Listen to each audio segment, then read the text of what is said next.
So a couple of elements here are important to highlight. Number one, when Jesus says, I am the good shepherd, he is not just drawing a comparison between himself and a good shepherd, a shepherd who might willingly die or give his life to protect the sheep that belong to him. He's also drawing a contrast between himself and wicked shepherds, which are described in the book of Ezekiel, chapter 34.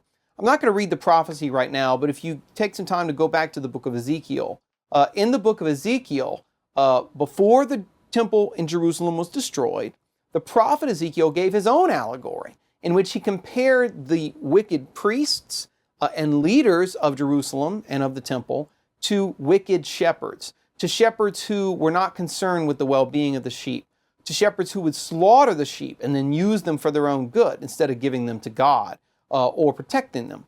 And so in this case, what Jesus is doing is, in the context of preaching in Jerusalem's temple, he's kind of acting like a new Ezekiel, except instead of condemning the Jerusalem leaders for being bad shepherds directly, which is what Ezekiel did, Jesus is drawing the contrast and reflecting on himself as the true shepherd, as the good shepherd, as the true leader of Israel, who's going to not just protect the sheep, not just not abuse the sheep, but actually lay down his life for the sheep. So in this case, the sheep are obviously a symbol for the people of God, for the people of Israel, and for Jesus' disciples in particular.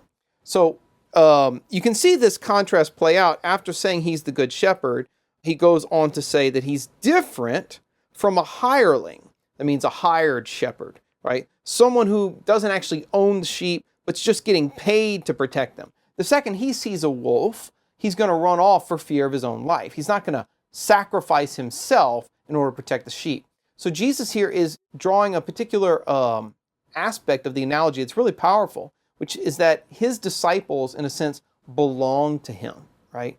He's not being paid to take care of them. He's not being paid to be their Messiah. They belong to him, and he belongs to them. They know him, and he knows them. And in order to illuminate this knowledge, he actually says, this is a really powerful statement. He says, I know my own, and my own know me, as the Father knows me, and I know the Father.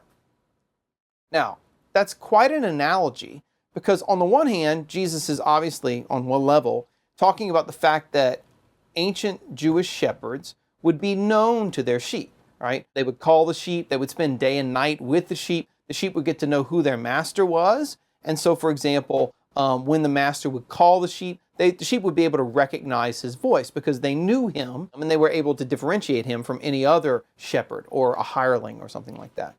But in this case, Jesus takes that analogy of the knowledge of the shepherd by the sheep to a deeper level because he says, my sheep know me as I know the Father and the Father knows me. So here Jesus isn't just talking about intellectual knowledge or even the kind of knowledge by which we recognize someone, like the sheep might recognize the shepherd. He's talking about a kind of mutual indwelling, an intimate knowledge, in the kind of Trinitarian knowledge, right, that the Father has of the Son and that the Son has of the Father. So this analogy between the knowledge of the shepherd by the sheep and the knowledge of the Father by the Son immediately tells you it's not talking about an ordinary sheepfold, or he's not describing here an ordinary shepherd. This is an analogy with the mystery of the kingdom, just like he does in the synoptics, but in a slightly different mode, right? He's trying to use the knowledge of a shepherd for his sheep and of the sheep for the shepherd to reveal the mystery of the intimate knowledge that he not only has with the Father, but that he desires his disciples to have with him. And this is going to be one of the key themes in John's gospel. It's why scholars sometimes call John the mystical gospel, because he's trying to show us that God doesn't want to just save us, he wants to dwell in us. Right? That's the essence of mysticism, the focus on union with God, on spiritual communion with God. And so Jesus is drawing out this analogy of himself as the good shepherd to say that that's ultimately the aim that he has as a shepherd, for us to know him like he knows the Father and like the Father knows the Son. It's the entry of our lives into the life of the Blessed Trinity. Now, after having made that revelation, he goes on to say something even more remarkable. In verse 16, he says, I have other sheep that are not of this fold, and I must bring them in also so that they will heed my voice. You know, what's he talking about? Well, again, if you go back to the book of Ezekiel, chapter 34, and you look at Ezekiel's prophecy of the wicked shepherds and the sheep that are abused, Ezekiel is talking about Israel. He's talking about the chosen people, and he's comparing them to a fold of sheep that are led by shepherds. But Jesus here takes the analogy farther and says that this flock of sheep, that this fold that he's the shepherd over, isn't the only one, but that he actually has other sheep that have not yet been brought into this fold, and they too are going to hear his voice. Well, who's he referring to? Well, scholars agree, and this goes all the way back to the church fathers, that this is a kind of cryptic allusion to the conversion of the Gentiles.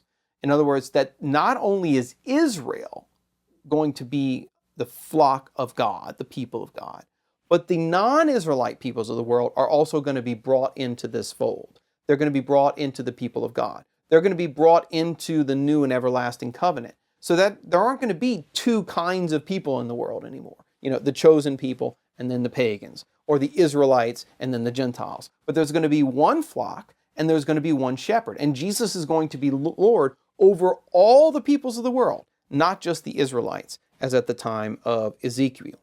And so, in order for this to happen, Jesus now says, for this reason, the Father loves me, because I lay down my life that I may take it again.